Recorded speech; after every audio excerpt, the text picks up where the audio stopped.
Do I have to do the Wednesday one? I guess I'll do the Wednesday one. It is Wednesday.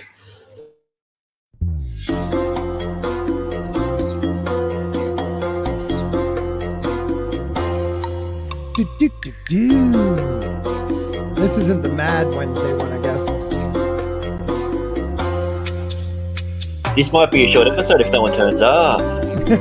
We might be done in a half hour. Oh, man. Good times, everybody. Can you imagine getting shot at because of curly fries?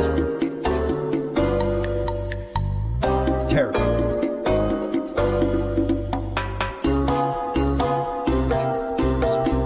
There's winners everywhere, people. Winner, winner, chicken dinner. Yes, sir. For early. Oh, this is the Street Smarts one. It's right. It's been a while since you've been on. You've got time. Yeah. Who's that guy in the bottom corner? Culture? Culturino? Is it Culturino? Mad Barber Entertainment.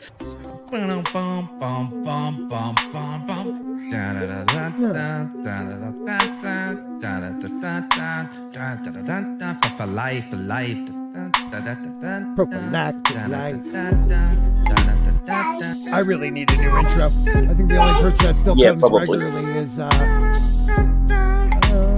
see. Where's Tater in there? That's not.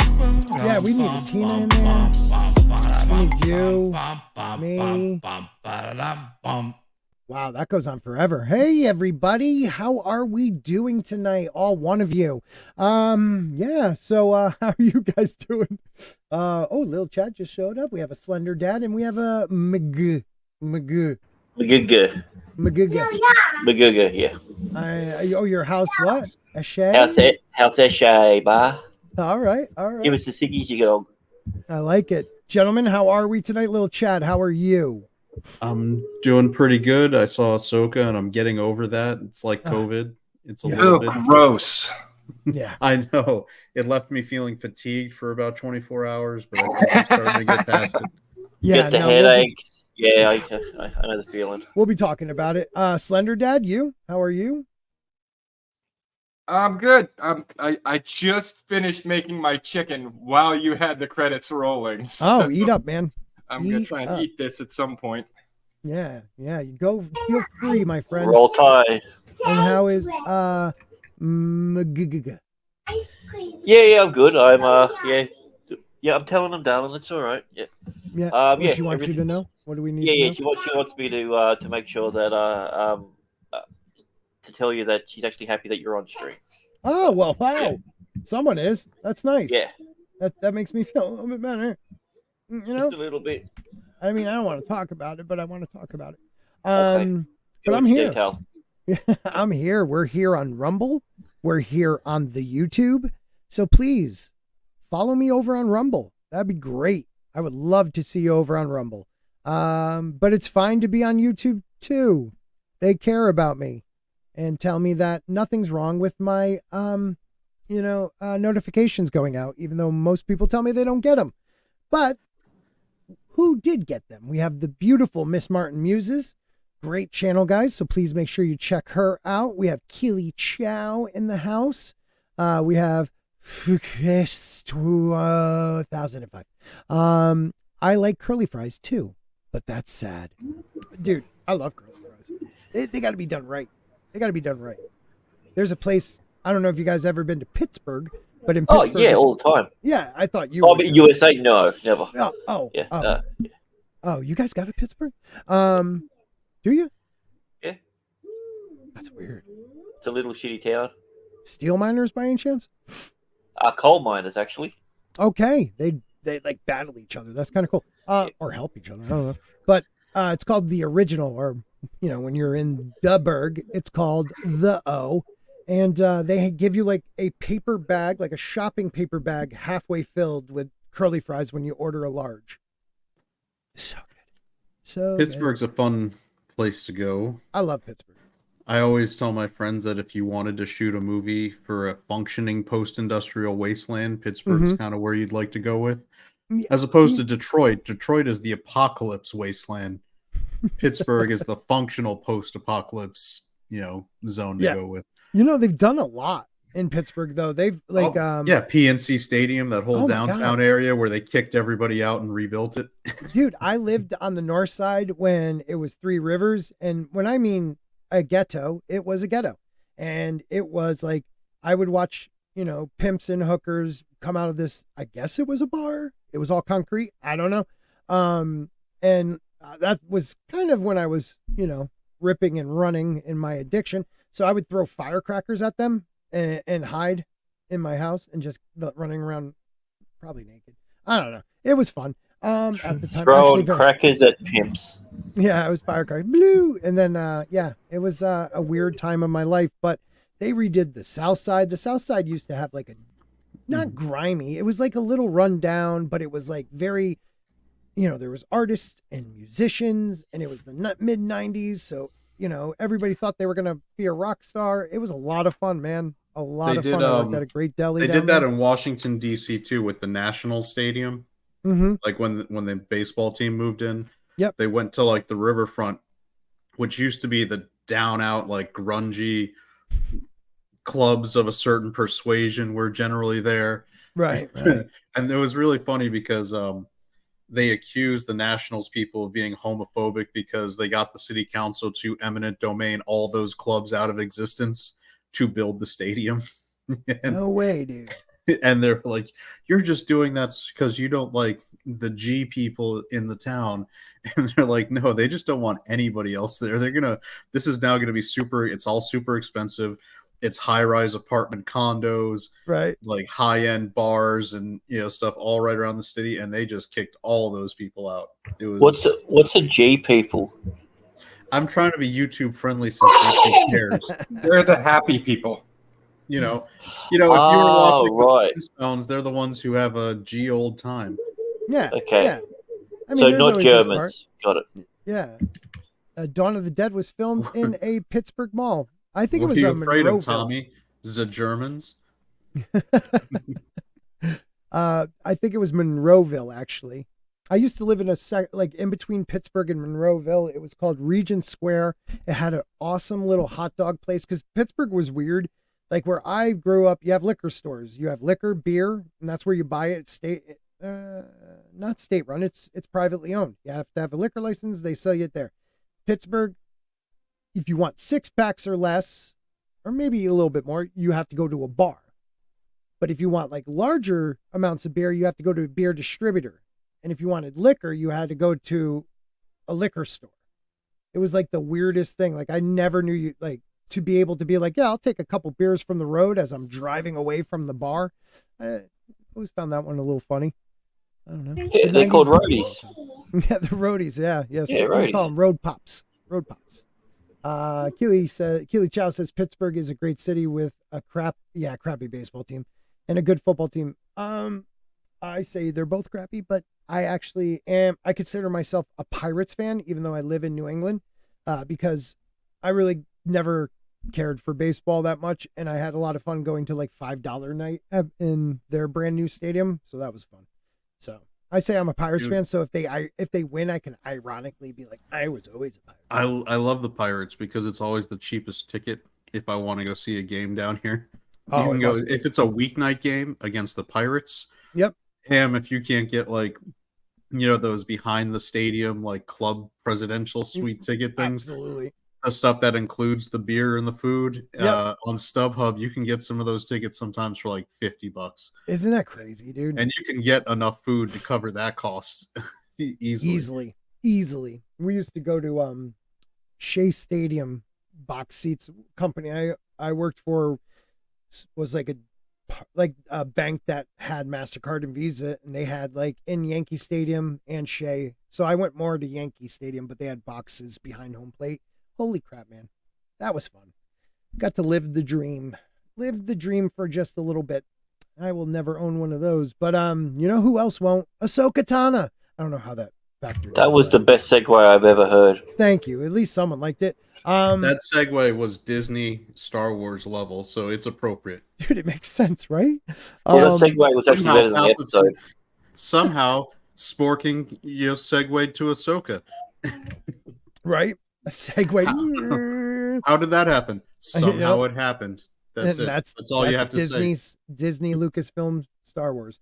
Who got to watch it? I did. Yeah, I watched it. I got to do it because I'm on the show with Rhino.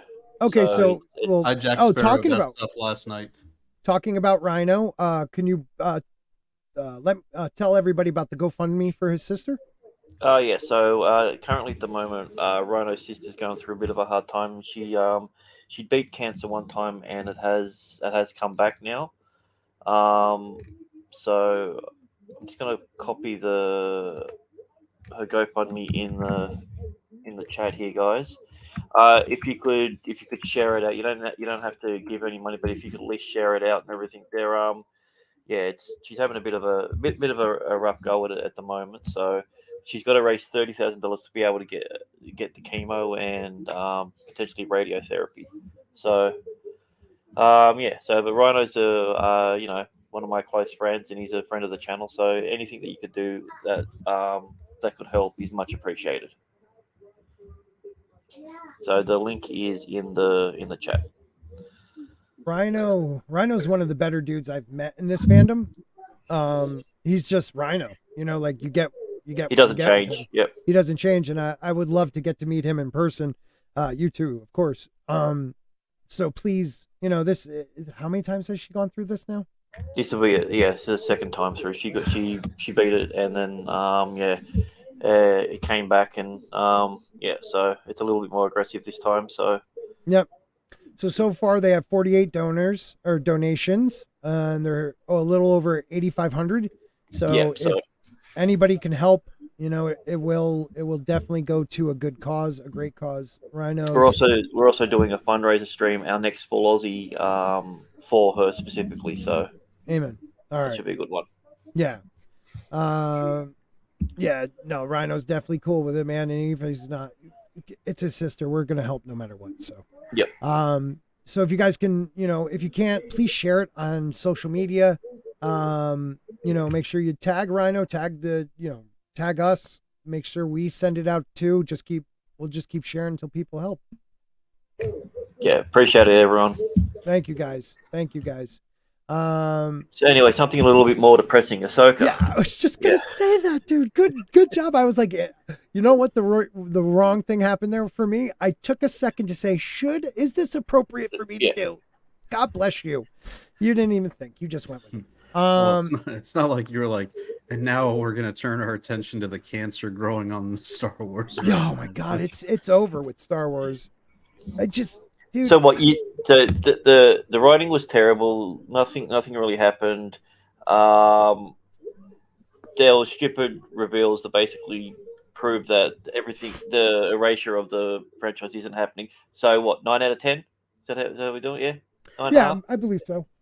I'm pretty sure, ever. I'm sure that who was it? The Mary Sue is probably going nuts about how amazing this one is, because they had Sabine, Ahsoka, and that crazy white-haired girl facing off against each other, right. And the only one without a weapon was Ezra. Yeah, that whole he was the damsel in distress. Bro, can I just jump in real quick? Because the whole time they're like riding those like terrible Volkswagen bugs, they're driving those and they're coming up, like her not just turning to Ezra and Sabine and being like, here's your lightsaber. Like it took her that long to hand it to him, and then he didn't want his lightsaber. He could defend himself with just the Force. Like the idea that he's not aggressive. Like what are we gonna find out about him? That he during warp speed, one of the whales cut his took penises off. Yeah, took his testicles. Is this the episode where the Twi'lek general girl is like they're pretending like she's being held accountable for her actions? Yeah. One senator wants to but she'll turn out to be right, and that senator will turn out to be evil. But she was right, and he's gonna exactly.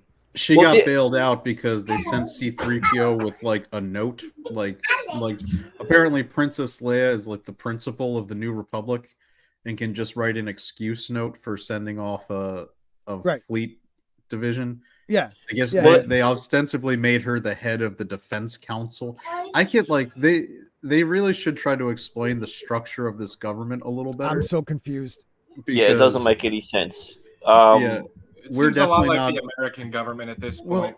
yeah. I So just don't Slender, get it's it. weird. They're it looks like Senate committees control the military and can dispatch them, A senator? which is I don't different. know. Yeah. What did you think, Grant? Well, I think it shows one thing. I can understand why Leia's left the thing in the new things, because clearly she gets kicked out. Because the first thing that we see her do in any position of power is perjury. So that's awesome. You know, Mhm. she's essentially lying on the stand because the robot's in her place, and it's so dumb because Oh, if there come on was, now. Every politician alive does I that, don't- though. Like, who yeah, cares? I mean, she's not alive anymore, so it doesn't count, I guess. Yeah. Also but true. the biggest problem with the whole thing is they're trying to make it out as if the Asian guy is evil, and I actually don't think he is. I think it'll just turn out that he's a coward, and she'll save him when Thrawn attacks, and then he'll be all over it. It'll Has be everyone something like here? Has everyone here read the like Heir to the Empire trilogy? I'm currently reading it or listening to All it, I right. should say. So I this have Asian just downloaded senator, probably 15 years. the so. Asian senator seems like a replacement. There's in the Heir to the Empire trilogy, there is a senator gunning to take over for Mon Mothma's chancellor Right. position, Right. and that senator is constantly undermining any threat of the Imperial Remnant and Thrawn. And it's not because he's corrupt; it's because he's just He trying doesn't to want- take right. power. Filoni is not a smart man, and so he is picking and choosing the tidbits from the Heir to the Empire stuff to be able to set up things. And this character is 100% just moving over that one into his, like TV to movie theme. Mhm. And they're going to do the thing where he and his in the book, the in-up choices of this senator end up providing Thrawn the opportunity to get the Katana fleet. We're not going to get into that whole thing because God knows if they'll even try it. But the point is, I don't think they're going to go that fleet. I think they're going the undead route with the with Three Sisters and that. Yeah, because that way Filoni can get like some creator money out of it, because I think he technically created the Night Sisters. So that's the other thing. I think Filoni is 100% just a man whore for his IP. Oh yeah. Oh god. Because I think he gets cuts of everything that he gets. Yeah, that he helped and create. How do you think the original writers feel when Disney comes by, decanonizes your shit, but then starts taking your stories anyway, but they're using their own characters in your stories. Right. And you get no fucking credit, no kickback, no residuals. Timothy Zahn has to be so pissed off right now because they've made Thrawn such a fucking joke. Like this last episode yesterday where he was like, "Oh, I don't see it as a loss because we gained time." And Yeah. I was like, "No, you pointed." It's like they think you know what, Chad, they think they're being like smart. Like it's not like it made him look dumb. It made him look like he wasn't thinking about every single outcome, which is the, Thrawn I've heard of and the ones I've seen. Excuse me, I'm sorry, I'm still getting over this cold. In Rebels, like Thrawn is brilliant. He thinks of every outcome, and and tries to find out every little thing about someone. Like when I thought he knew who Anakin Skywalker became. He does. He knows. It didn't seem like it in this show. It's in one of Disney brought Zahn. I see Soul Assassin putting in the chat that he thought Zahn is working for. So when they decided to bring Zahn into the Rebels, arcs, they brought Zahn back to write new Disney canon like origin novels for him that covered when he first came to the Empire. Yeah. And he does like the first, and they're actually, they're still good books because you could see that Zahn was still writing. Basically, Zahn was writing a history that could apply to his original Heir to the Empire books just as much as it could apply to the Disney stuff. Right. And so Thrawn worked with Anakin during the Clone Wars. Right. And then he ends up working with Darth Vader once the Empire is going on. And he figures out from speech patterns, mannerisms, all this other stuff that Anakin Skywalker is Darth Vader. He insinuates it to Darth Vader's face, and Darth Vader basically says, if you ever say that again, I'm going to cut you in half. And so Thrawn, being smart, says, understood. I must have been mistaken. And then just never brings it up because he's smart enough to know he can't take on a Jedi like that. Thrawn never did that until in the Heir to the Empire books, he had Islarami, the animals that actually created forceless bubbles around them. Yeah. So, I mean, all these things, and the other thing, just not to keep ranting on it, but Thrawn, they also make a point every time Zahn is writing Thrawn, he would never sacrifice troops on purpose. He wasn't a suicide mission guy. He prepared them, gave them the plan, told them all their contingency strategies, and would not because dwindling resources, you can't afford. There's no endless supply of stormtroopers. Acceptable losses isn't a terminology that he would normally use when it comes to his troops. No, he would have a plan, a backup plan, and then a backup plan for that one. That I agree with. I just wonder, okay, so I get that he's been away for a while now on this planet and he wants to get back. So the idea of sacrificing these troops who have been so freaking dedicated to you for how many years, for a guy who already wouldn't want to do that. Unless they are dead. And they're all that green magic sort of stuff. Yeah, I was looking to see if any smoke popped out, and I didn't see it. Yeah. The other thing is, why wouldn't they have gunships? Why wouldn't you shoot from the air down in your gunship? Right. It's a gunship. It's a gunship. Yeah. No, I thought about that too. When they landed, I'm like, wait a minute, is it a landing craft or a gunship? I thought they were going to sit above and just waste them. I just thought they were going to waste them and then fly back. And then all of a sudden they come out. I'm not saying the originals had great, strategy or anything, but since Disney has picked it up, there has not been a tactically sound decision made in any Star Wars ever. Yeah, that's not true. I'm going to disagree with that because in A New Hope, they make a point that when everyone was talking about the stormtroopers can't hit anything. But A New Hope isn't Disney. No, you said any Star Wars movie ever. Well, think about Obi-Wan. Okay. Obi-Wan says they're precise shooters. Mm-hmm. And they were because when they stormed the rebel blockade runner, they were taking guys out left and right. The only time they were missing is when you find out the plan was to let the Millennium Falcon get away with a transmitter. Yes. On purpose. That's why when Leia was like, we got away too easy, even the TIE fighters weren't trying to hit us. Mm-hmm. Yeah. It was because Vader's plan was to follow them to the rebel base. Right. So that doesn't work. You make it look just real enough. Yep. And then in Empire Strikes Back, they were clearly good shots. Yeah, they wasted the Hoth base. You know what it is? They never killed one of the main characters, and that's why people think they miss. And it's just like when Luke is shooting at them after Obi-Wan gets killed and everybody's missing him. But they're taking out the stormtroopers. I think that's the only reason people thought that, because literally you're right. They're kind of made more, not dumb, but dumb mistakes in the Battle of Endor. You know what I mean? With the Ewoks. That's the only time you could say they weren't trained for that situation though.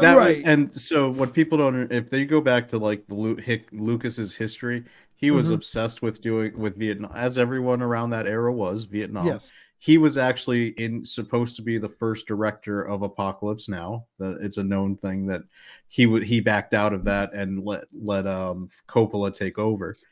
And if you look, what you see, what's happening in the Endor battle is a guerrilla warfare tactic taking on in a late stage empire in this case. Right. And they're not used to fighting this. If you go and watch Last of the Mohicans, you see a similar scene where the British troops, who were the most well-equipped army in the world at that time, got just destroyed by the local Indian tribe fighting against them because they fought with guerrilla tactics, didn't line up, didn't Right. stand there to be shot at. And so, I mean, if you look at it in that context, it's not that they couldn't hit Ewoks, because there's definitely Ewoks getting shot. It's they're not trained to handle that kind of scenario. Dude, as a kid, one of the Ewoks gets shot and his buddy comes up and like taps at him. I was destroyed at that part. Tina, how are you? Sorry. Hello. Having a great day at work. Sorry I'm late. No worries. No worries. What is that? Is that me? That is phenomenal, is what that is. Oh my god, that needs to be your new like profile picture. God, what is that? I gotta look at it myself. Hold on, Grant. I gotta see this up close. Dude, you can make a new intro out of that. It won't load for me for some reason. Can you just blow up the picture? Give me a sec. I don't think I can anymore. Pimps and hookers. Yeah. You look like you remember in the Two Towers movie where they have the crazy Orakai running. Yeah, that's you about to like you're about to storm the gate. That might be a keeper. That might be a keeper. That one is great, dude. The AI art. I have to do more with AI art. Please help me, dude. Actually, not to change the subject because I want to know what Tina thought. I did watch Prism's 3 his sequel movies that he did. Have you guys ever watched that on YouTube? It's mostly just AI art you're going to look at, but him telling the story of what he would have done for these movies, and I am all in on watching those movies. No, I haven't seen them. Oh, bro, I don't even know who you're talking about. It's a PR here. I'll put the first one in so you can watch it. It's a really, I enjoyed it. I just started with the What If Star Wars. The Force Awakening was awesome, and I was like, okay, I'll watch this, whatever. And dude, I listened to all 3 last night. They're only about an hour each, not even. And they get a little bit better quality as time goes on because he, probably is like, holy crap, people are watching these, but they're good. Like the story itself isn't perfect, but man, it's so much better than anything we've gotten. Like, the idea that I'll just tell you a little bit because it's, it starts with Ben, and his parents being a happy family, and Luke is training Ben, and and then they get attacked by this unknown lightsaber lightsaber user, and it's Rey, and it's just it has a lot of. So you're talking completely different premise than what we had. Completely different with the same characters. Because my biggest problem with episode 7 was it was just A New Hope. Yeah. Again. Yep. That's the first thing I ever said coming out of that movie. I was it's like, look, another Death Star, but this one blows up galaxies instead of individual planets. Fucking great. You'd think they'd realize that this was a bad idea and never works out for them. I didn't like it, and then every single one of my friends and everyone that I was looking at online said it was good. So I'm just like, I don't know how to review movies. I even went back. My friends did the same thing, and it was nostalgia goggles. It was. I want to like this, so I'm trying to give it a pass. Dude, that's why we all found each other a year later, and they're all like, "Yeah, it was pretty shit." But that's how we all found each other that first year, because I watched it and I literally, I don't think I had Twitter at the time. I think I put it on Facebook. I was like, I thought you didn't have friends. Okay. No, just like one. My mom's still alive. I don't know. Friends. Well, he was at the time. Okay, makes sense. No, New Hope. I think I was clean by then. Yeah. But New Hope, I said it's not maybe so much. Maybe that was the hope. Mistake. You would have enjoyed it if you were still, Yeah, maybe, right? I would have just. If you look like Grant's picture that he did. Yeah, that's how you needed to be going into Force Awakens. Firecrackers and drugs. We're like, woo, Rey is the best. Tina, what did you think about Ahsoka? I haven't watched past the first 30 minutes of the first episode because I don't know who the hell these people are and why I should care about them. I never watched the animated series Rebels, so I had no idea who the characters were, and I was like, okay, why is this chick on a motorcycle who's acting like a 12-year-old? Right. There you go. How old are these people? I didn't understand anything. And so Mr. Bojan was supposed to watch the first 1 or 2 episodes with me to like tell me who everybody was, and then Right. see if it followed anything like the from where it left off in the Rebel series. But Yep. he's like I know I'll come back after Ahsoka stuff. Apparently nobody liked it. Dude, Nobody we're almost fucking liked over it. with Ahsoka. Don't worry, Alex. With Tina, that's so great. All right, so I've been watching with my wife, and she was a big Ahsoka fan, like actually liked the Clone Wars, and read the book, the like expanded universe book they did, all that stuff for Ahsoka. And when she's so lost in this show, like trying to see what's going on, to the point where she's like having me pause the show and I have to give like a Wikipedia blurb for who these people are, why they're important, like what's this all going on. Right. And then she's just like, this is too much, I don't care. And then she looks at me and goes, and this Sabine chick is the worst. Like she's right. I don't like, she is just insufferable, some special word. And yeah, and I wish she had died. And I was like, dude, is she the one that stole the gold ball and then got it stolen? Yes.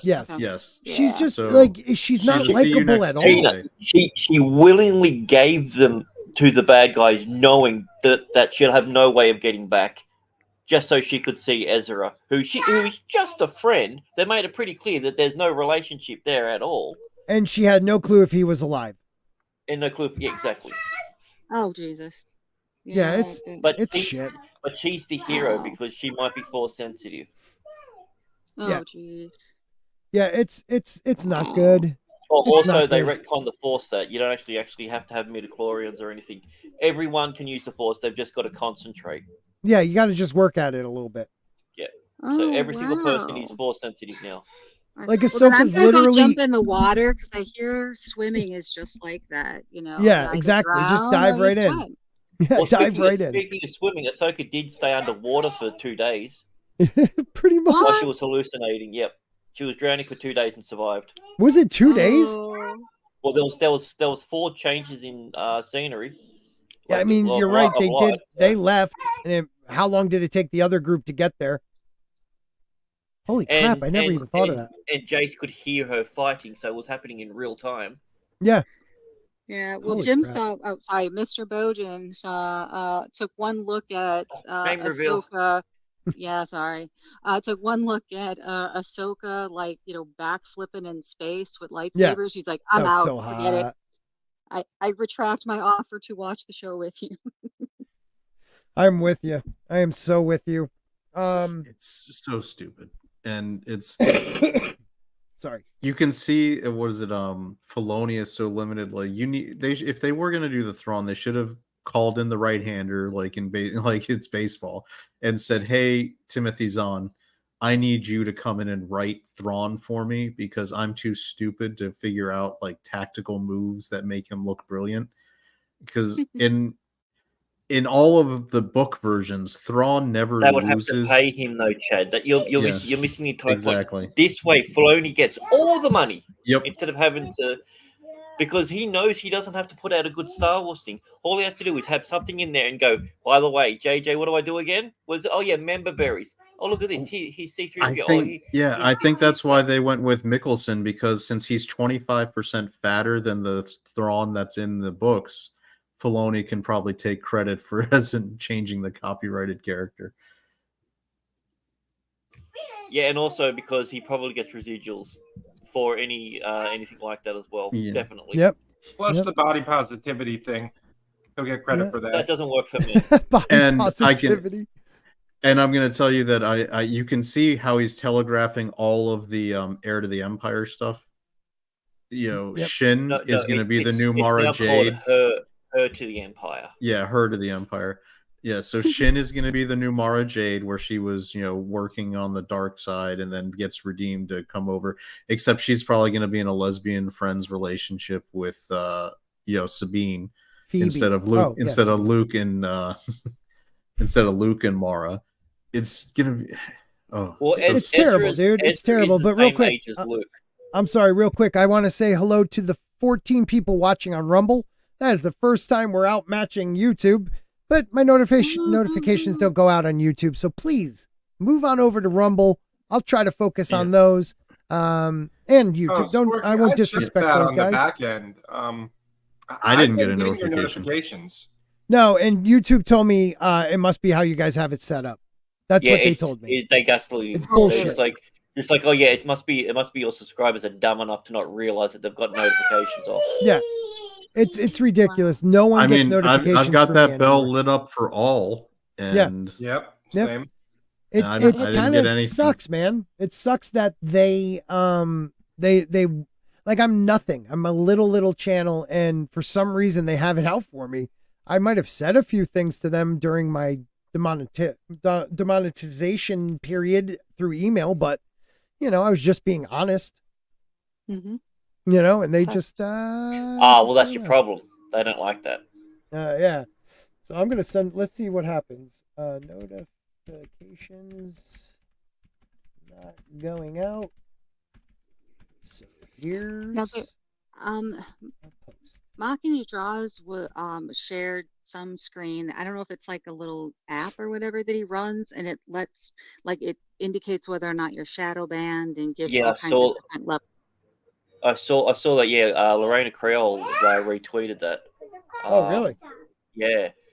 So it's like, no, he can be searched for blah blah blah. Possible outcome, most likely shadow banned. Wow. It's crazy. I'd rather be over on Rumble anyways. I just feel I'm not making anything on YouTube anymore. I'm not trying to bitch. I'm just being honest with people. Like, it's not worth it. I do this more for fun than anything.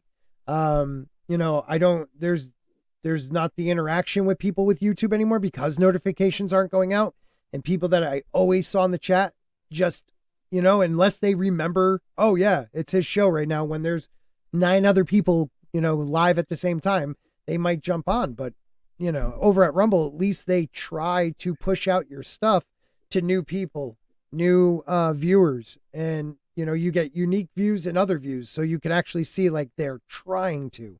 So it just sucks that it's almost like they give a shit.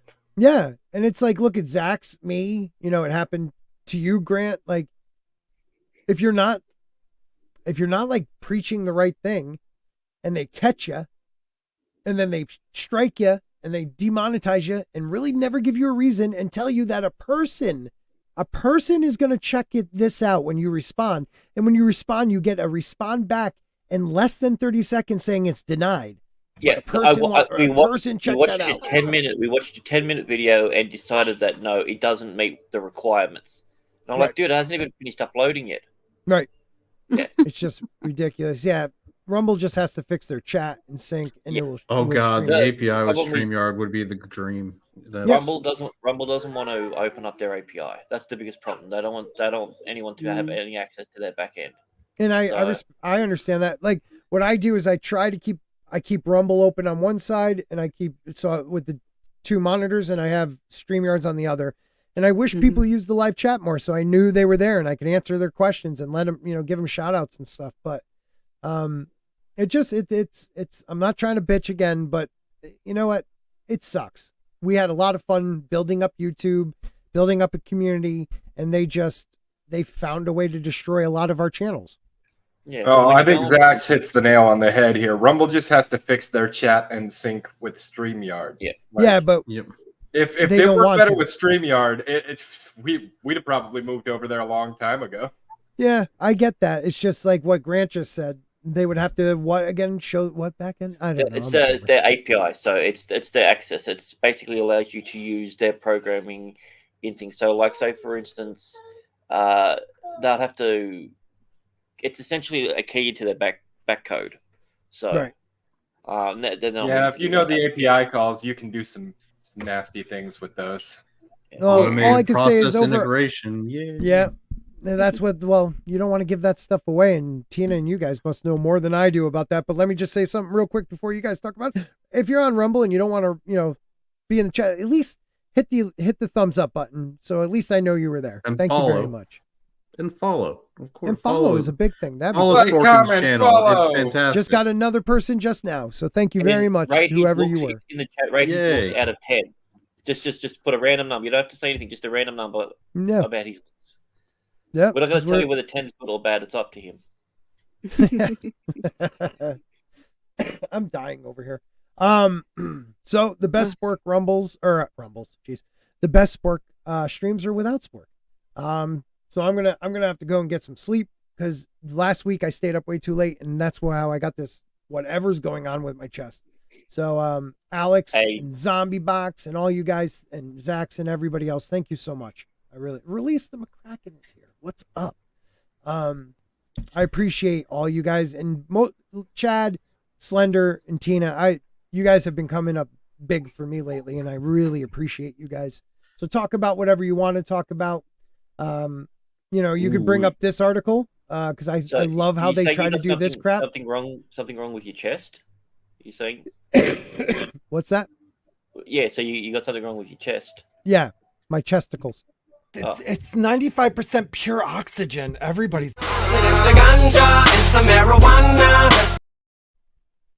I love that guy. I will be back on Saturday with you. I love Edwin. I will be back Saturday night with you guys, hopefully, and we'll be talking, all the fun stuff with the Saturday crew. I hope you guys have a great night. Again, panel, thank you guys so much. I know Grant can't stay much longer either, but I love you guys for helping me out, and end it whenever you're ready, Tina. I appreciate it. No Thank you guys. Alrighty. Bye. Have a good Stalking fact. Alrighty, friends. So You know what we should talk about is the Continental, because that show was actually really Now we good. can go crazy. Oh, the Continental. I was surprised. I was shocked at how much I enjoyed it. It was good. Is that the John Wick prequel? It is the series? prequel. Yep. It's the one that Yeah. follows. It's basically the Winston origin story. Now, if I've never seen a John Wick movie, yes, I know, I'm sad. But if I've never seen one, is the prequel series gonna? No, it Make will a not make difference? sense because It will not make any freaking sense. You have to at least watch the first John Wick. Yeah, if you watch the first Okay. one, you'll have enough of the base lore that you can be fine. But you need to have an understanding of like the assassin world that Wick exists in to understand like what's going on in this one. Okay, well then, I will try to make that a thing to do to Yeah, watch. they're the doing first movie weekly. and then They're doing first. weekly drops on it, and there's only going to be 3 episodes. But I think they're longer cut. Like the first one seemed. Let me check what the runtime was. It seemed like it was over an hour. Oh, okay. Well, cool. I mean, if you guys are up to talking about it, I mean, we can definitely do it next Wednesday. Yeah, I think that would be a good one. Slender, do you have Peacock? It comes with Comcast if you have it. I think I disabled Peacock. Like I think I used to have it, and then I got rid of it. It's free. It doesn't cost you anything if you have Comcast internet. What's Comcast? I don't think I Xfinity, have- the cable Oh, company. I do have it then. Yeah, so Comcast user and reviews were so low. Instead of working on being better, they just changed their name to Xfinity so that people don't think it's the same thing. That is. Here's the thing, right? You didn't know it was the same thing till I told you. I didn't, and if I had, I never would have purchased the service. Oh no. Wait, so I you're would have like gone with you're their satellite customers. internet before that shit. Clever girl. Ooh, I like this. I like this. Respond to a zombie that there's a theory that John Wick is in fact Neo if he took the blue pill. Sometimes people have fun with theories, and that's cool. That doesn't make any sense to me. No, because I do want to theorize, because I have a theory on what we saw in the first episode, and yeah, the first episode is 1 hour and 26 minutes. It's basically a TV, like it's a TV movie length. It's a mini series. It's almost like, for those of us old enough to remember when they used to do full-on mini series that were basically with commercials 2 hours, but without commercials about 90 minutes of movie. Back in the old days, you would get a 3-night event that had 3 episodes of your mini series, and they were 2 hours each. Mhm. That's what this okay. seems like. Yeah. I remember. You remember? I remember. Like Dude, North and I South. still remember when they did I think they did it that way, but the Beast with the giant squid that was killing people instead of a shark. Oh yeah, I think that was another NBC one. So NBC, That- Universal, and Comcast are all the same company. Slender. That made me afraid of the ocean. You Because were a of that sailor. movie, to this day, I'm still afraid of the ocean. You were in the Navy. So you decided to take a job on top of it. Yes. And whenever there was a swim call, guess who didn't go swimming? The black guys? And Slender. I was hanging out with them. We were doing dominoes. he was playing "Today Is a Good Day" by Ice Cube. It's like domino, mother. Oh, too funny, too funny. So do you guys want to take a look at the Jack in the Box shooting? Oh no. This is the story you're really excited about. Yeah, let's check this out. Okay. Alrighty. Now let me try to We give should probably you do this in before here. we lose half our audience to the GOP debate at 8:30. Oh yes, that's right. Thank you. It's Thank you. Trumpless. Why would you bother even watching? Yeah, if you didn't do anything, watch I Trump. mean, I'm gonna watch because I have a subscription to a certain service that allows me to watch a pretty comedic version of it. But I'm guessing you'll have a mug for that subscription. I do have a mug for that subscription. Is it club based, that subscription that you have a Yeah, mug for? yeah, I'm in the club. Okay. You're in the club. Yeah, Mr. Bojan's in the club. We also have the Mr. Grant Gregory, can we do an AI edit of Mr. Bojan in the club to 50 Cent? Dude, hey, you know what? I was so happy when the club moved away from the Blaze and over to Rumble because that meant that I had to re-up and I got a new mug because about a month after my first mug came in many years ago, the Bride of Slender broke it. Oh no. Bride of Slender is a good person, so it's not her fault. It was an accident, I'm sure. Well, at least you didn't go crazy and shoot her at a Jack and Box. Well, you would never catch either of us at a Jack in the Box. First off, I have never So eaten at a is Jack in that the like a Box. restaurant or something? I'm assuming. Yeah, it's a terrible restaurant. It's like a West Coast chain burger place. Exactly, and it's similar to like Hardee's. Carl's Jr. Carl's Jr. Thank you. Yeah. So you're saying names that it's just like it's similar to three other things you haven't heard of. Okay. I got you. It's generic McDonald's. It is the Waffle House of burger joints.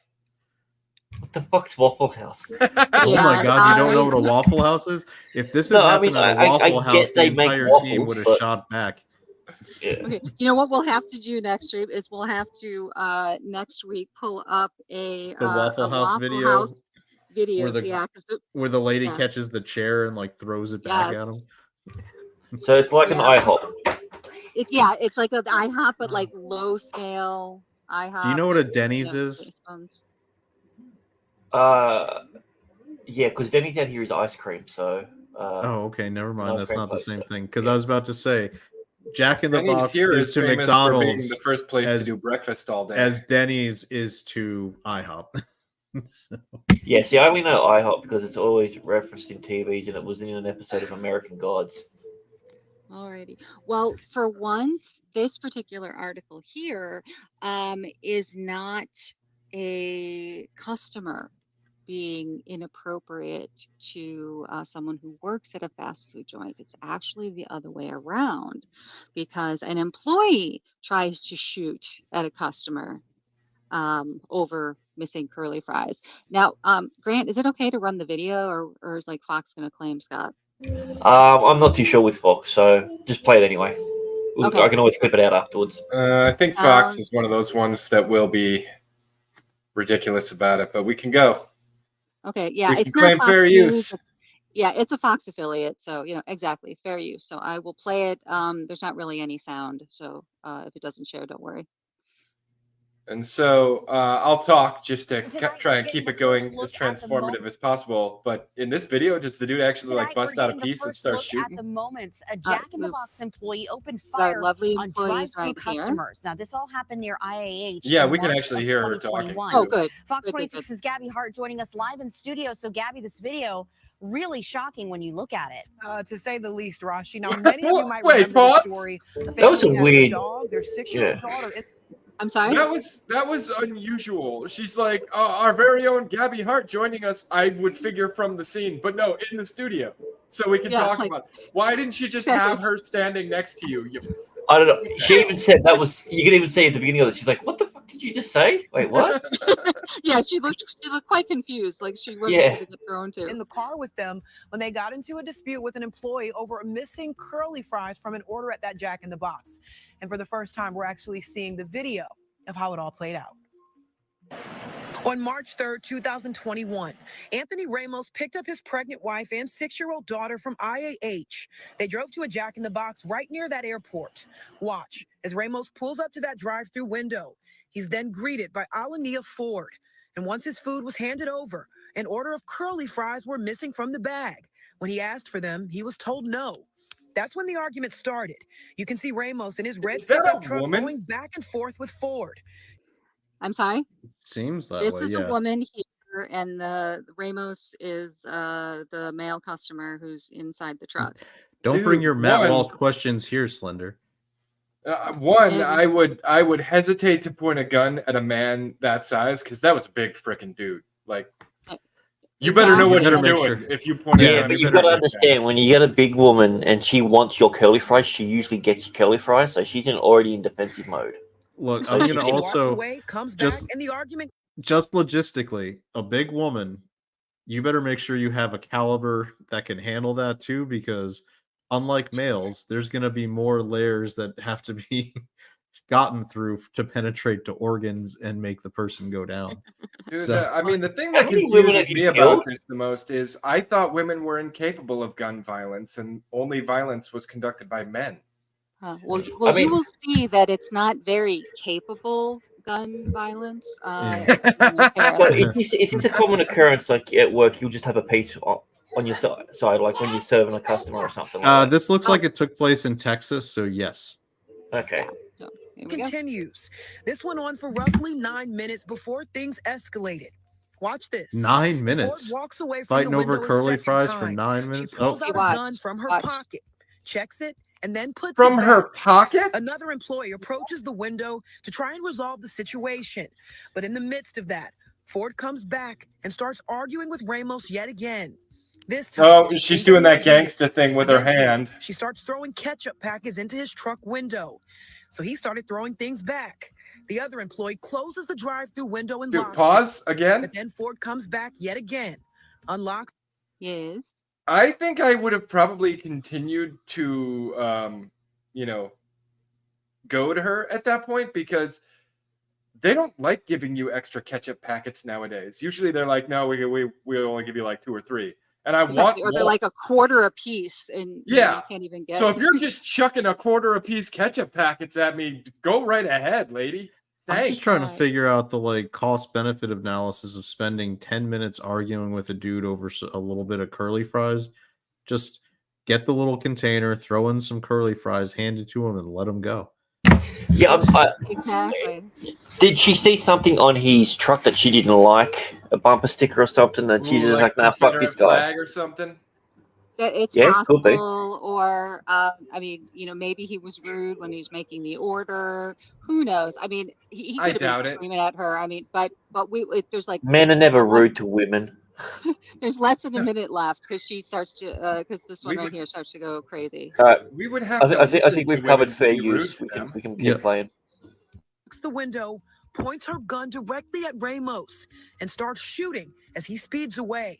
Luckily, none of those bullets struck Ramos's vehicle, and no one was injured. Shit, that's attempted murder because that was pointed right at his head. Like, yeah, that's point blank. That is at the very least, that is attempted manslaughter. Oh, Tina, your McAfee subscription's expired. You should do something about that. Oh, Darrow, McAfee expired himself. Did you get hacked? No, I didn't get hacked. Oh no, what happened? I was trying to quickly, what do you call it? X out of there, but I could only do it by going backwards. But so we talked about the packets. Well, this lovely individual was convicted of aggravated assault with a deadly weapon. Fuck that. Wait, she was on probation 7 times. until June 23. Yes, so she shot 7 times at this vehicle, which supposedly also had his family in the car. And I don't know what the family consisted of, but supposedly had the family in the car. She shot 7 times, missed hitting. None of the bullets hit him or the vehicle. So she's a really bad shot. Well, yeah, Is when you this hold the a, gun sideways, you miss everything you're aiming at. Slender, do you know Exactly. offhand, is Houston a place with a Soros DA? Because that seems like a Soros DA kind of deal. I don't know offhand. I will tell you that, and I'm not joking about the holding the gun sideways thing. There was a guy on my ship during a gun qual who tried that. And the bullet went 90 degrees and hit the hangar bay door. Well, not just that. If you hold your gun sideways, when you expel the casing and the shell, it goes right at you. And I don't know if you noticed this, but they're quite warm. Hot and they're very uncomfortable. Like one and of the they things, always find the seams so that they can if you rest against your skin. Yeah, if you ever go to a range, if you're a woman at the range, and even if you're holding your gun properly, those shells do fall down your chesticles. Yep. And they were made by men, so it makes sense. Oh, wait a second. Are you referring to your ballistic gels? Because I think that's how they should be referred to. Oh, ballistic gels. I like that. I'm gonna have to try that next phrase. Because women come with a layer of ballistic gel that men don't have. I like that. Like I said, that's why you need to make sure you're not, rocking a 22 long. And if they're fake, you can call them plastic explosives. There you go. What if they're saline though? It's fine. It's close enough. Jack in the Box needs to do background checks on employees so as not to expose their customers to someone who would attempt to kill them. I feel that might be the minimum threshold for an employee. So are you on probation? Yep. Do you have a gun? Yep. Are you going to bring it in? Yep. Can you start Monday? I mean, the worst part of this is if he says that there was a missing curly fry, all you have to do is look in the bag. No, wait, Tina. See how many cartons of curly fries are in there. No, go back down to the lawyer's statement because look at the second line of the lawyer's statement. These rage cases are getting out of hand. Cases. This is apparently like, it's happening so frequently that we should probably do something about it. This isn't a one-off. This is like cases, like in the lawyer, because this is a lawyer speaking to the community. He's like, everybody knows about all this stuff happening. When you go to a Jack in the Box, you're getting shot at if you want your curly fries. Okay, you know what? This is an advertisement. Was this lady a plant by Arby's? Like, if you come to Arby's for curly fries, you're not going to get killed. But I have a hot take. Do you know why these rage cases are getting out of hand? Because nobody is shooting these people when they do shit like this. I thought you were going to say global warming, but No. That's the hottest of takes, technically. But no, like it used to be. If only the guy dumb took shit that like scene, this, he wouldn't someone have got shot would at. return fire on you. So if if the next time someone was hit, he was like, I'm so glad I got vaccinated because when I got shot, it would have been so much worse if I hadn't been vaccinated. Exactly. Yeah, I hear lead carries a lot of COVID. The mRNA has provided me protection from lead poisoning. I hope my joke there didn't get Scott demonetized on YouTube again. I'm just of the opinion that we are going so out of our way to protect the negative element in society that it's not, the problem isn't solving itself anymore. Well, speaking shoot them all, let God sort them out. Yes. Well, speaking of on that note, I got to head off, guys and gal. Well, thanks for hanging out. Alrighty, sure. Have a good evening or day, wherever. It's morning. It's 10:30 in the morning. Go to bed then. Okay. Yeah, all right. Go to where do they serve curly fries in Australia for you to be able to get them? We got a steak. It's called a Burger Steakhouse, which is a weird name for it because it's a steakhouse, but it's called Burger because that's the guy's name. They're known for their one. Hog's Breath Cafe is another one that are really known for their curly fries. Hog's Breath? Yeah, Hog's Breath. Hey, I have a secret for you guys. Try appetizing names for your restaurants. Oh, there's Bloody Sphincters, which is a Mexican restaurant, which is quite Oh nice. my god! Well, at least that one's, you know. At least in America, we call that one Chipotle, so it's fine. Yeah. All right, catch you later, guys. Have a good day. Bye, Greg. Bye. Well, I wanted to share another story that kind of falls on the same line of. This is near and dear to you if it's Chicago, huh? Oh yeah. So if folks didn't know that a lot of retail outlets have had to close locations due to the fact that their merchandise is no longer very secure because so many people keep coming in and robbing them. So what is Holy happening shit, here? you've gone full on socialist.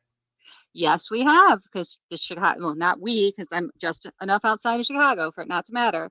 But yes, the new Democratic mayor, Brandon Johnson, now wants to create city-run grocery stores to promote equitable access to food after Walmart and Whole Foods closes. So, yeah, and I mean, that's great that you're not in the city, but guess what? All of Illinois is now buying groceries for people who won't pay. Exactly. Absolutely. So well, we everyone had can equitably wait in the bread lines because this place is definitely going to have a lot of selection. That's what it's going to come down to. And it's absolutely going to be bread lines. It's really frightening that the 4 Walmarts that were left in the city of Chicago have all closed down. They tried to say that it wasn't because of theft, and it was just, you know, because of the economy and they weren't making enough money. But so instead of the mayor of Chicago coming back and saying, hey, we need to crack down on crime, we need to, you know, beef up patrols, we need to work with retail outlets to see if we can come up with some type of joint security between us and them. Because in many cases, I know, but it is in many cases, you know, your theft prevention officers in retail, they can't touch you. You know, they can try and prevent you from leaving. They can try and keep the merchandise from walking out the door, but they really can't, you know. I mean, you guys got rid of discount Beetlejuice and you picked up Ain't Nothing Gonna Change. Exactly. So now that Chicago is considered a food desert because there are hardly any true grocery See, stores I disagree anymore. with that because I have it on good authority that there's a sausage king from Chicago that can help feed people. Well, and there's also plenty of other places that they can go shopping. So I'm not really sure why Walmart is the big deal here. Well, but according to the article, it was Walmart and Whole Foods, right? So we covered the poor and the high end. Where's the mid level? Where's the food lions? You don't have any food lions there, or they don't have food lions out there. What would be the middle? Let's see. You wouldn't have Giant. Dick's Supermarket. You guys got Dick's Supermarket. Piggly we don't have Wigglies? Dick's. There's hardly any Piggly Wigglies anymore. There's a lot of, like, you know, local bodega type places that people could be going to. But our grocery stores they're not. It's not Kroger, but it's Jewel, which is, I believe, owned by Albertsons. Publix needs to be up in there. All I know is Publix. I don't know about in the city though. All I know is hearing the story, I feel like, and I might be dating myself, at the grand opening of this city-run grocery, I want Yakov Smirnoff to kind of perform at the opening to talk about growing up in Soviet Russia and how, you know, and bringing that back to Chicago. Exactly. I guess the people in the chat might not remember his humor because they're too young for it.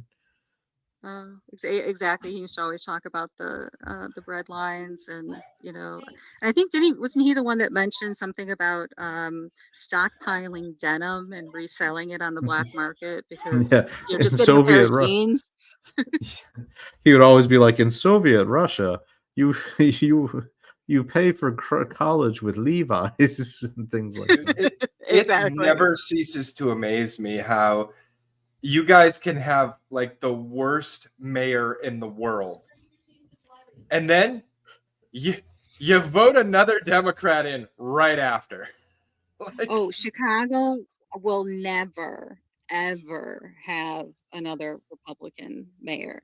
No, I can't even remember if we've had one in the 50 years I've been alive. Definitely, because you didn't have one with since Daley was a Democrat machine, so that goes back to the 50s and 60s. And Jane, So- Jane, because there was Daly and there was his son. So Daly's son was through, I think, a good part of the 80s after, because Jane Byrne was the first female mayor but I think she was the end of the 70s. And that was really kind of cool because for the very first time in Chicago, like all of the parks would have these big summer festivals and, you know, like carnival type places, or they'd buy new equipment for every neighborhood, where previous to that, only the really nice neighborhoods would get something, or only the very low income neighborhoods would get something. And then everybody that was middle income was like screwed. So that was kind of a nice short period of time where things were, you know, a little bit fair. But are you I just love like that biding first your year. time there till your kids are done with college and then getting the F out? yes, I was hoping that it was going to be sometime next year that we could get out, because both boys are supposed to graduate in May. Except my youngest son is considering staying at the same school for grad school, so that would be at least another 2 years or so. Ugh, gross. But I Sometimes you know. gotta be like, all right, that one's on you. You know, like, But we keep pushing him to, like, you know, hey, take a look at grad schools in northern Kentucky and Tennessee, or there's a couple of places that his professors recommended in Virginia. ooh, I would recommend Virginia. Me and Slender both enjoy the scenery around here. Exactly. Whenever Well, we I go enjoy visit. being just across the border in West Virginia. Yeah, Mr. West, Best Virginia. Best Virginia. Well, the best place for me would be somewhere near Norfolk, because that's where there's another office for the Nobody company calls that it I work for. Norfolk. Norfolk? That's not Norfolk. Norfolk. Nobody calls it Norfolk, because everybody at work pronounces it Norfolk, not It's Norfolk. Norfolk. Norfolk. No, it is. It's around. Yeah, Northern Virginia would be Norfolk. Yeah. Anywhere If outside you're of in Norfolk, North. it's Norfolk. Norfolk. Oh, gotcha. But you'd be fine as long as you don't pull the Norfolk. And You're if you're okay. if you're in the Navy, it's no fucks. Norfolk. Oh, interesting. Interesting. Yeah, because my only other Everybody in choice the is Louisville, Kentucky. So I'm not sure that I want to go there. I mean, there's a big college there, and that would be good for him. But No, yeah, but I I love the and first quote that you have here on the screen. I know this was my favorite. People need to learn not to steal, and the grocery stores won't have to close. Now, you can teach people not to steal, but you have to stop them from doing it, often with violence, or at the very least, detainment of some kind. Oh, and the best part is, besides the fact that people are hardly getting detained for retail theft, there's no cash bail in Illinois now. Oh, so you just let them go? Even for attempted murder. Wow. So a guy tries to kill his girlfriend but gets stopped. They're going to arrest him, bring him up on charges, and then he's going to walk right out of that police station and go back to killing his girlfriend? Absolutely. And we need to hope that she was able to get a restraining order against him prior to the incident happening, because there's so much paperwork to go through in order to get a restraining order that he could be out before she was able to get one processed. I mean, if he's planning on doing what he does, I don't think the restraining order is going to get the job done. That's true. That's a good point. That's a good point. But I like. But hey, she'll have to wait a week for the firearm, won't she? Exactly. So I thought it was hysterical, though. Let's see. Major successful retailers and grocery store operators have pulled out of certain zip codes due to chronic crime, but the city of Chicago is going to install and manage taxpayer-subsidized stores. What could possibly go wrong? Yeah. So basically, your tax dollars will buy groceries that will then be stolen by the people who drove out the original grocery stores. And since your groceries were stolen and the city was not able to make a profit off of them in any way, shape, or form, your taxes will go up while they all get fat. Yep, it's pretty sad. So anyway, what else did you guys want to chat about tonight? Got a couple of articles available. Writer's strike is over. That's in the subject line. Yeah, I don't know anything about the settlement. Do you guys know anything? Yeah, they got nothing. They got what was offered basically months ago. I heard that the raise was up to almost 14,000 a week now. No kidding. I mean, so like lowest staff writer gets 14,000 a week. But I think that would be on the high end, but so there's tiers based on years of service, and it's like I don't know how familiar people are with like guild or union structures, where depending on what kind of years you've got in, you get paid more at a higher rate. So the Writers Guild has a similar thing where you get elevated, levels. But, I mean, a lot of this was interesting. Like some of the bonuses, so they're going to get residuals for streaming, but the streaming residuals are going to be based only on, like, they're going to call them like streaming bonuses. Yeah, be careful what you wish for. And here's the thing: apparently, to trigger a streaming bonus, it has to be watched by 20% of the subscribers within the first month. Oh wow! For in the Bet case you of, it won't be. Nope, and I'm sure the numbers, I'm sure when Netflix agreed to this, I mean, what they have about 200 million subscribers, right? Yeah, I'm sure they saw this contract was put together. They ran it by the the bean counters and were like, how much of our shows would we even be paid residuals on for this? And so bean counters probably went, I mean, probably Stranger Things and Cobra Kai. No, even those wouldn't count, because it's going to take, I just did the math, 40 million people. Because remember, they're going to track, it's going to be individual subscriptions now. So users within the household won't count. It's going to be like your subscription, your Netflix, you might have multiple users, but it's still only one subscription. Right. So if you look at the wording, they said it had to be 20% of their subscribers. Gotcha. So does it count, like, for example, with me crazy on a Thursday night, I'm going to be watching Loki Thursday night, and then again on Friday morning, and then again before the stream on Saturday. And that's only going to mean that for this purposes, that's only going to be count as one. Yeah, according to the metrics, you are one. So in Disney's case, I think they have about 100 million.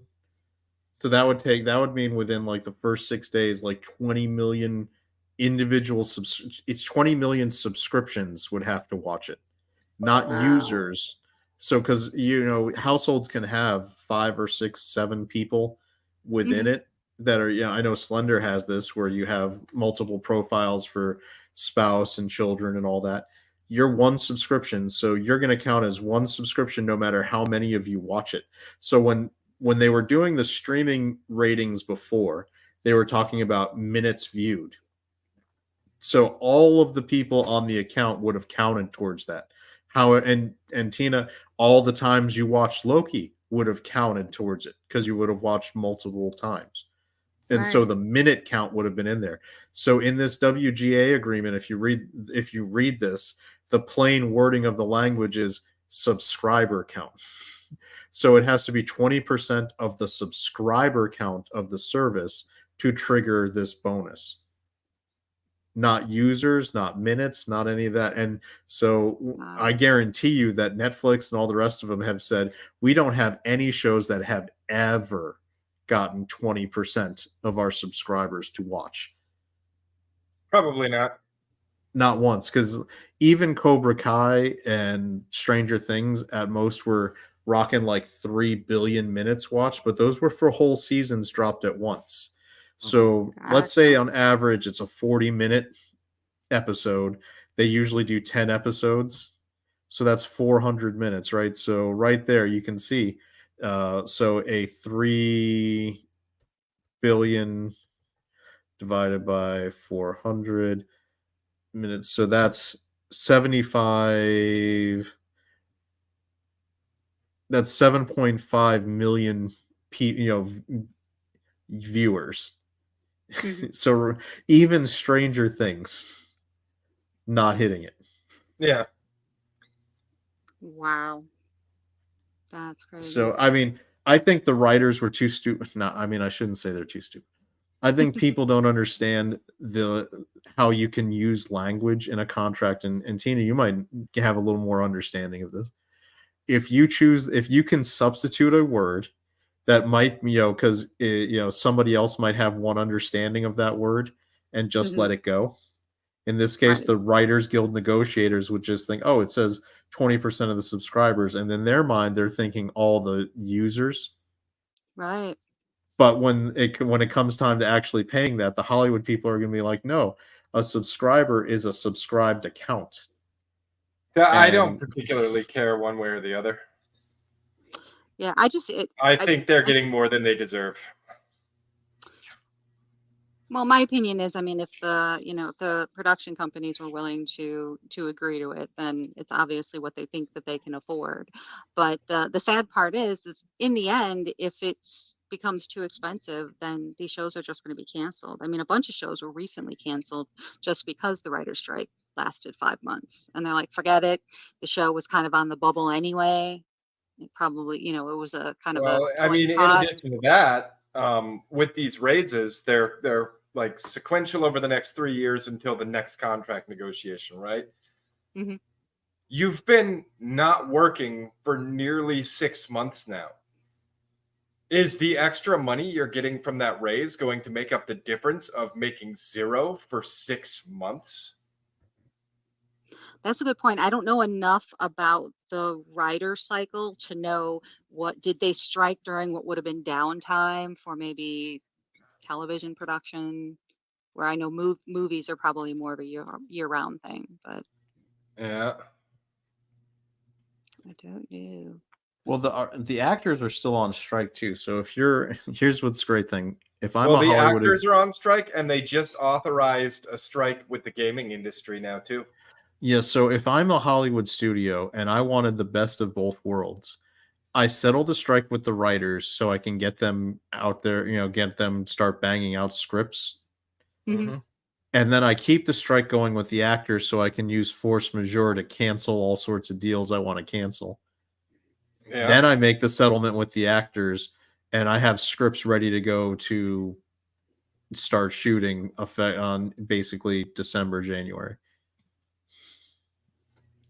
Because they've taken the initial steps. Force majeure requires notice of suspension, and then you can cancel the contract. And one of the stories I think Culture, Casino, and a lot of other Valiant Renegade, a lot of guys covered was that they started sending the notices out over the last 3 weeks to a lot of, to J.J. Abrams and all these other guys who had production deals, that their deals were being suspended. And that's the first step to being able to cancel them. Wow. No, that makes a whole lot of sense. I mean, I know there are quite a few people that are happy that the writer strike is over, because anything that was on hold because they needed rewrites,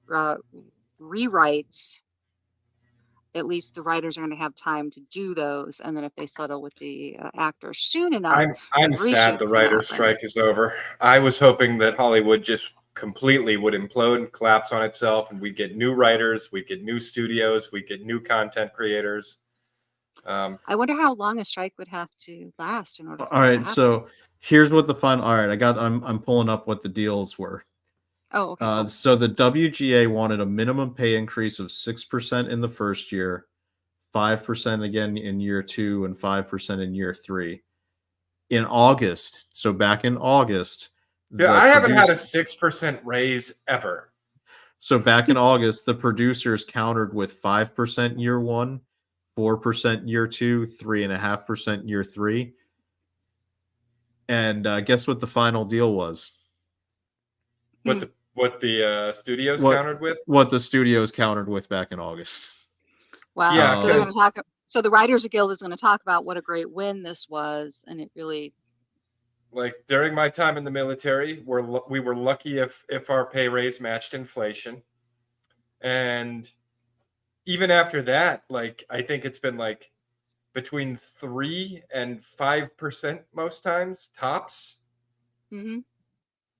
And usually it was closer to 3 because they'd be like, well, with the economy, there's uncertainty, so we can't really do big raises or anything. And then it's like, yeah, but you're giving all your executives huge bonuses. Like, so the next thing is they wanted all this, and so what the producers also got was for the writers, that for the first up to 9 weeks they would make $11,000 a week. mm-hmm. Then starting weeks 10 through 19, it drops to $9,400 a week.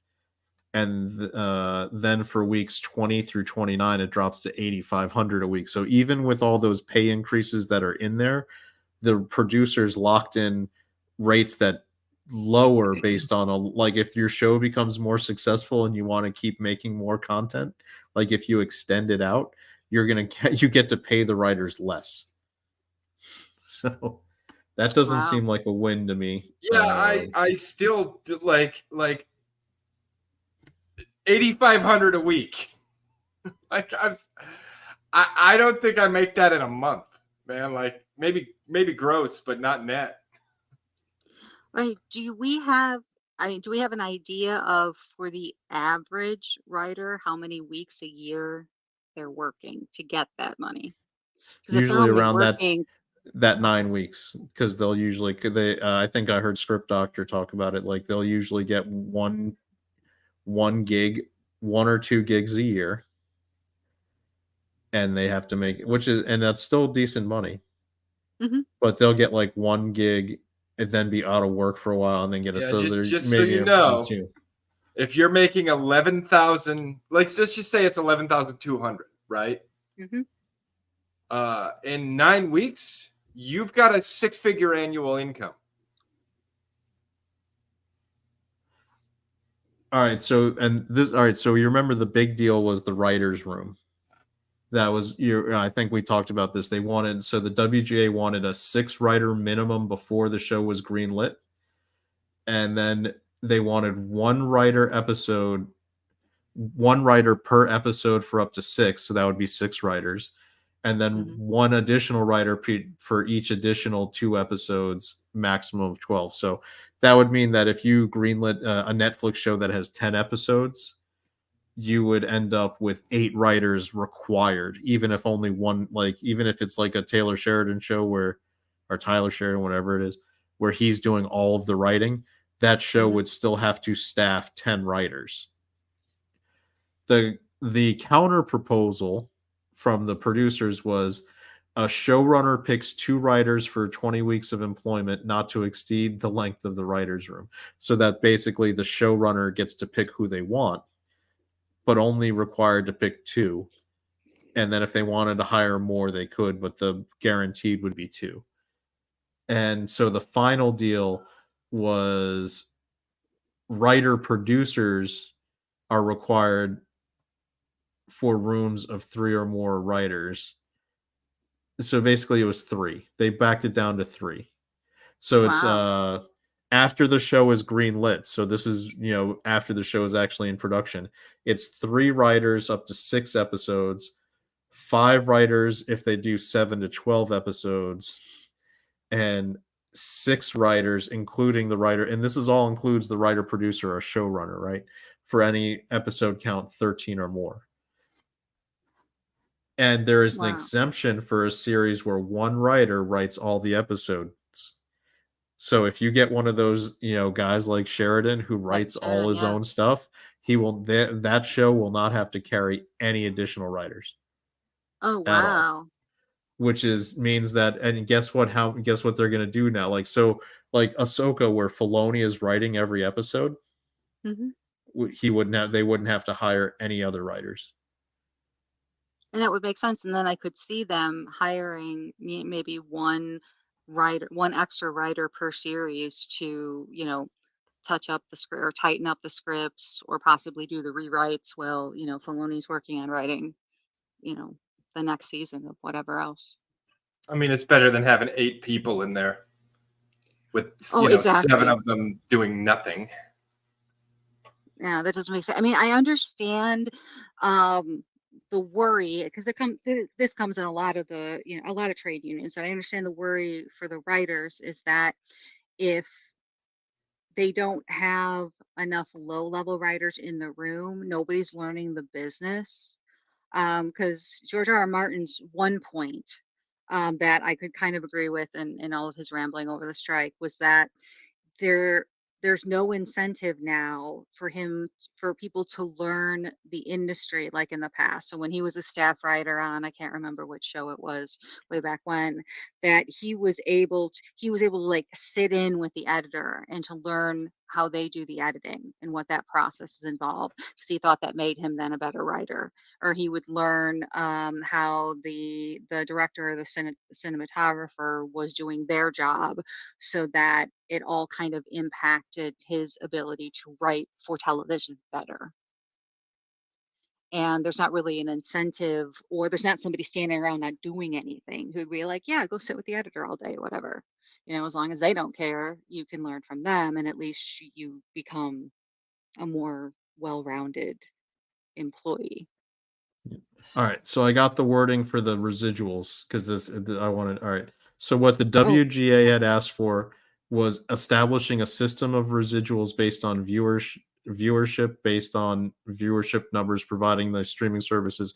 Basically, they were going to take the exact system that exists for regular TV, where they get ratings-based residuals, and apply it to streaming.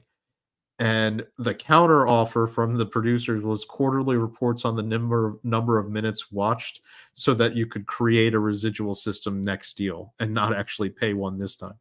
What the final deal was is film and series viewed by 20% or more of domestic subscribers in the first 90 days of release get a bonus of 50% of fixed domestic and foreign residual, calculated by hours streamed divided by runtime, streaming data provided confidentially to WGA by streamers as hours watched. So basically, again, it was the math just like I did. You take the minutes, divide by the number of episodes, and you get to how many users were watching. But I think they're going to still come in with the subscriber count. But here's what the bonuses are. It's going to be $9,000 for 30-minute episode shows, $16,000 for 1 hour episode shows, and $40,000 for movies with a $30 million budget or higher. And it's only effective for content released and made after January 1st, 2024. So when Slender and I would look at the streaming ratings, and we would constantly see NCIS and Suits and all these other shows like dominating, none of these will get paid. And like all the people who wrote on those shows are not getting anything under this new residual bonus. It's only for new shows then? It's only for new shows. So all that, and Slender knows from us doing this, what's the most watched content on those streaming services? NCIS. It's the old shows. It's the old shows. Because we're not writing anything. We're not seeing anything written well enough to have that type of staying power. Friends, I think Friends was up there. I can see that. So even really good shows like Stranger Things. I mean, how often are you going to go back and rewatch a season? So I never go back and rewatch a season. My kids have gone back and rewatched all the seasons probably half a dozen times. So the guy I'm looking at who put this together put a stat up, like he went back and looked at the ratings for the Netflix content over the last year that was original and new, and he put in which things would actually qualify. Do you know how many shows would have qualified last year? One. Just one. Wow. Good guess. Good guess. Just one. And that movies wise, only 1, 2, 3, 4, 5, 6, 7, 8, 9 movies would have qualified. And Gail Gadot was in 3 of them, I think. All right. Well, wow. On that note, there is something I'd rather go watch than listen to you talk about the great deal that the Writers Guild got. So. No, this wasn't a great deal. This is a terrible deal. It's more than they deserve. Sometimes, what is it going to be? Joker over here? You get what you effing deserve. Yes. I mean, Exactly. no, because if they got what they effing deserved, they'd all be fired and they'd be bringing in independent writers, right? All right. Well, what you need to do is go back and create your Peacock login using your Xfinity account because it's free and included with your internet service, and watch the first episode of Continental. I will, but not right now. I want to go see the debate. No, well, that's right. You go watch the debate. I only had one other funny article that I wanted to breeze through for the end. I'm sorry, Before I go, Lil Chad, make sure to remember to let everyone know that there's no show on Friday. That's right, because we're both attending an event in person. So. Well, thank you for letting me. Then maybe I might go to a movie on Friday night because I was trying to figure out. We've been wanting to. No, we won't be there, so you can go to the movie. I actually liked Haunting in Venice, but Expendables 4 was crap. Yeah, no, Haunting in Venice is what we've been trying to go to. Bye. Bye. Haunting in Venice, though, is one of the two things that we've been waiting to see. I have Movie Pass, so I go on the Tuesday discount because I can get like 3 or 4 movies a month on my $10 a month subscription. Oh, cool. Doing that. And so I went and saw Haunting in Venice. I think it was last week. And I was, I've actually enjoyed the Kenneth Branagh Poirot movies. I've enjoyed them. Too. They're the kind of movies that they used to make, but streaming killed. You probably remember, like, you used to get those, like, what probably used to be budgeted between $30 and $50 million, like, kind of, adult, and I don't, not adult, like, adult content, but movies aimed for an adult audience so that they're not silly, goofy comedies or something. Like Entrapment comes to mind, with Sean Connery and Catherine Zeta-Jones, the Thomas Crown Affair. You would get really good content like that where you would go and enjoy the movie. I keep apparently I'm going on heist movies is where I keep falling in. But this. Those are the kinds of movies where, and I don't see them. Like Equalizer 3 was another one that fell into that category, and I was surprised. I think without Denzel that doesn't get made. But I enjoy seeing those movies in a theater. It's a pleasant experience. You can enjoy a good movie. The crowd that's going to see the movies usually isn't on their phone or yelling anything at the screen or doing anything stupid. Exactly. And I just miss it. So I like going to the movies, though. That's me. Yeah, we're going. I mean, ever since I started, streaming, with Scott and Steven and Vinny. I mean, I've been going to see more movies because of stuff, stuff that we want to talk about. But, but it's hard though. I mean, because for just the two of us to go see a movie, even if we go for one of the earlier discounted shows, I mean, by the time Mr. Bojan buys popcorn, it's like a $50 outing. It's crazy. Yeah. I would maybe it will the movie, like, they brought Movie Pass back and it works okay where I'm at. It's $10 a month and I get I think it's 36 credits. And depending on the time of day, credit, like the cost of a movie will vary on its credit count. So like on a weekday, on a Tuesday, it's like 10 credits. Oh. But if you go on a weekend like Prime Showtime, it could be 30 credits. So you're guaranteed for that $10 to either you'll at least get one movie a month. Okay. But if you stretch it and go at the right times, you can get 3 or 4 movies a month for $10. I'll have to look into the Movie Pass because we don't necessarily always go on the weekends. There's a few times we've gone during the week. I think even on the weekends, if you go before like noon or 1, at that early matinee showtime, it's still the low credit count. Oh, cool. So you can still pick that up. Yeah, but so because I have a younger kid, I usually end up going to like a 9 o'clock showtime because by then my wife and son are usually in bed. So it's like, well, I would just be watching YouTube or something anyway, so I'll just run to the theater and watch a movie and just come back. Oh yeah, absolutely. So what was that fun last story we got to? Oh, here we go. This I thought was really cute. So the title, you're like, okay, fine, whatever. Another teacher gets busted for doing something stupid, but the story behind it is great. So I know that I was always thrown off when I found meth at my teacher's desk. Exactly. But this is awesome. An Indiana middle school. Wait, in her hair scrunchie? Yes, that's why it's so awesome. An Indiana middle school teacher was arrested after 2 students found her methamphetamine stash inside a hidden compartment in her hair scrunchie. And the 35-year-old woman came prepared for subsequent drug tests with a pouch of clean urine in her pants. So at the Helfrich Park STEM Academy, they hosted a family night.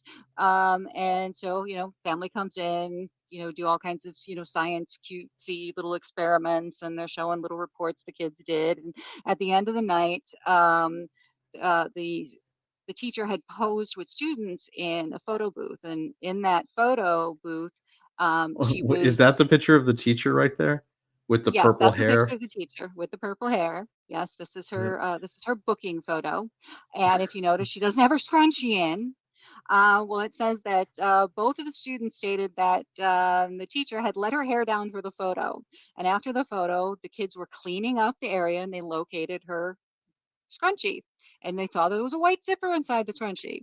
So when they opened it, or they noticed it was heavier than a typical scrunchie, so they opened up the zipper pouch and found a glass vial containing a white powder substance, and the two believed to be drugs, along with a cut straw with white powder. So they immediately notified a different teacher, thankfully, who told the students to throw the substance in the trash.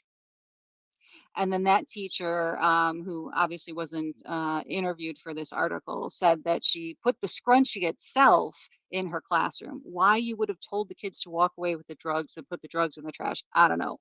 But apparently, that night, the two teachers were cleaning up after the. I'm sorry, two janitors were cleaning up after the event, and they saw the teacher frantically searching for some sort of hair tie at the end of the event.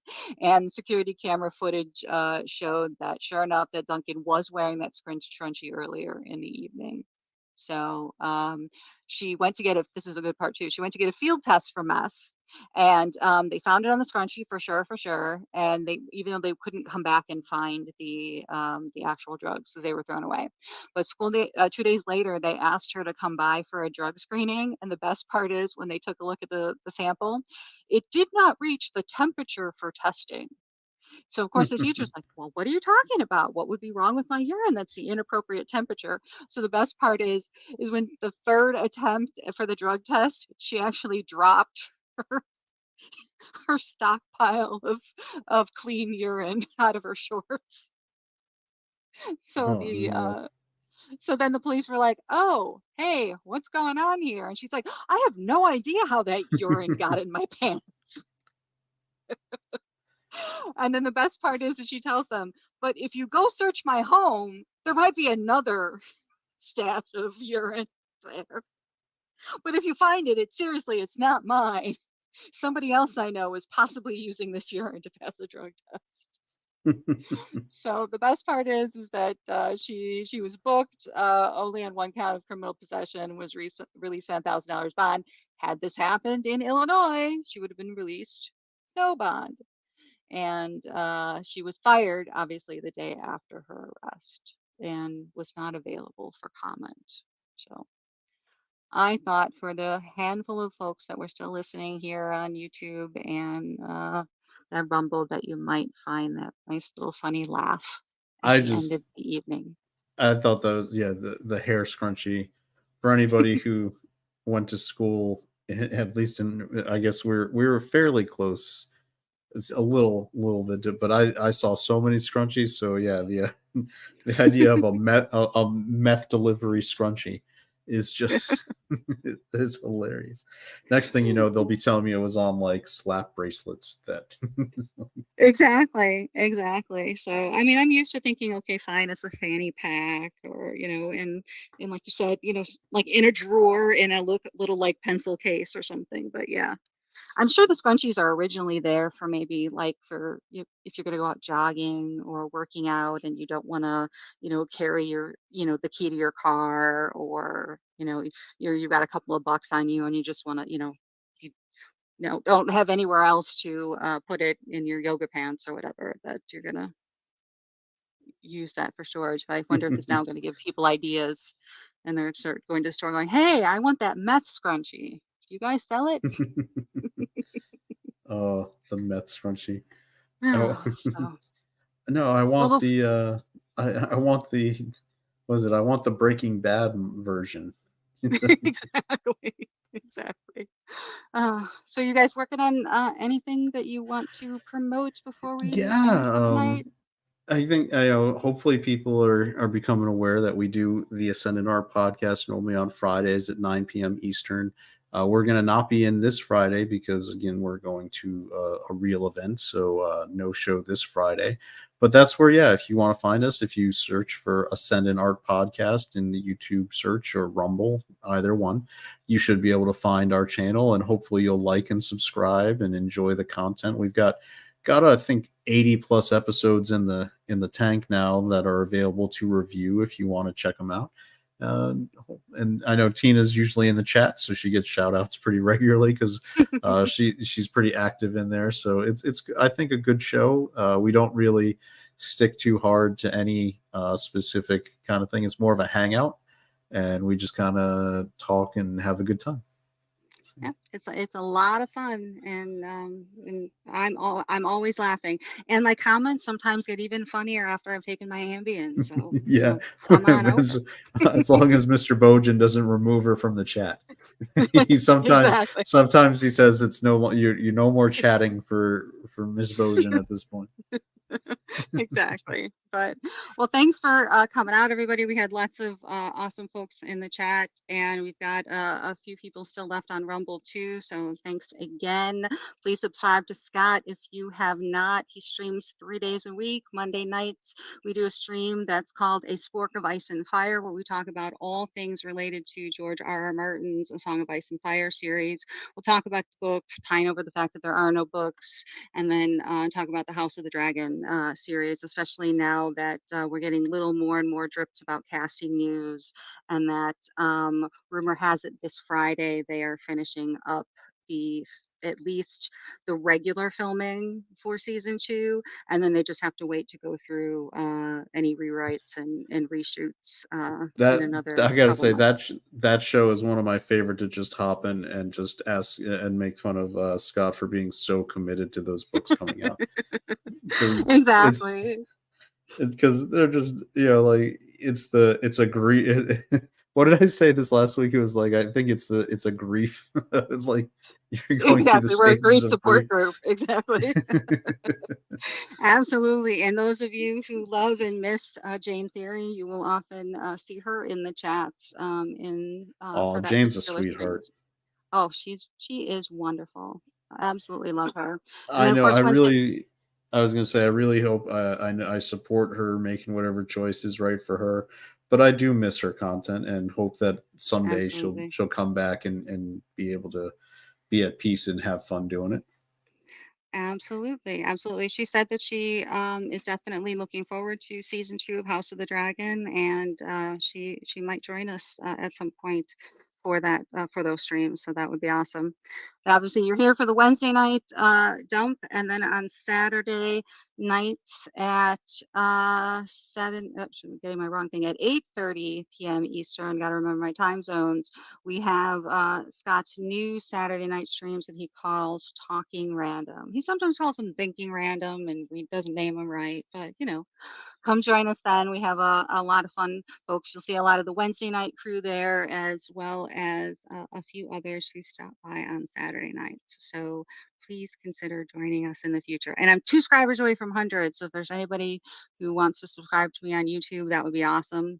I'm almost done reading the Scott Lang Look Out for the Little Guy self-help book. So I plan to do a video on that in the future because it's actually kind of cute. Like I give it to a middle schooler to read. So it was really a lot of Yeah, fun. that's gonna be pretty interesting. I know your first video was pretty awesome. It ties into this channel too, so people can go over and enjoy that because so I think Scott's prediction for the opening weekend finally came to fruition for total box office. I think like 6 weeks later or something. So yeah. It's like one of those SpongeBob memes. It was like 6 weeks later. Exactly. We'll have to start pushing him when it gets closer to November 10th to see if he's got a guess for what the Marvels opening weekend will bring in. So But all right, everybody, thanks for hanging out. I don't even remember if we have any video clip to play at the end. So I'm going to just say goodbye to everybody and see ya next week.